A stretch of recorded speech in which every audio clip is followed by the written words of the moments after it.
নমস্কার বন্ধুরা, আমার আজকের রেসিপি নিরামিষ আলু পটলের তরকারি। প্রথমে আমি আলু এবং পটলগুলো ভালো করে কেটে ধুয়ে নেব।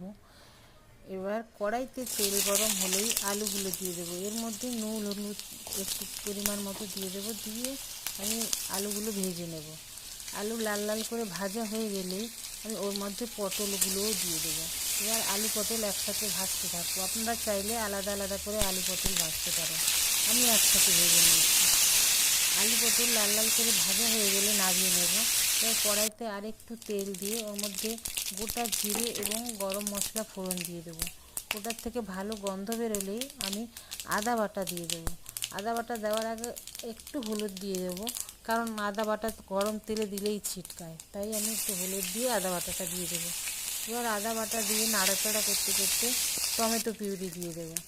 আদা এবং টমেটোর কাঁচা গন্ধ চলে গেলে আমি আগের থেকে একটা মশলার ঘোল তৈরি করে রেখেছি, যেমন লঙ্কা গুঁড়ো, হলুদ গুঁড়ো, জিরে গুঁড়ো, ধনে গুঁড়ো, ওটা জলে গুলে রেখেছিলাম, ওটা দিয়ে দেবো।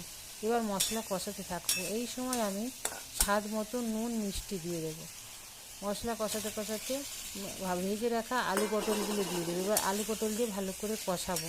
যখন দেখবো ভালো করে কষানো হয়ে গেছে, তখন আমি আগের থেকে জল গরম করে রেখেছিলাম, গরম জল দিয়ে দেবো। এবার পরিমাণ মতো জল দেবো, যে যেমন ঝোল খান।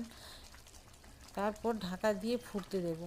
যখন দেখবো আলু পটল সেদ্ধ হয়ে গেছে, জলটাও শুকিয়ে এসছে, তখন ঘি গরম মশলা দিয়ে আমি গ্যাসটা বন্ধ করে দেবো এবং 5 মিনিট স্ট্যান্ডিং টাইমে রেখে দেবো। তারপর কিছুক্ষণ বাদে আমি ওটা কড়াই থেকে নামিয়ে গরম গরম লুচি, পরোটা, রুটির সাথে পরিবেশন করবো। ভাতের সাথেও খেতে পারেন। কেমন লাগলো আমার আজকে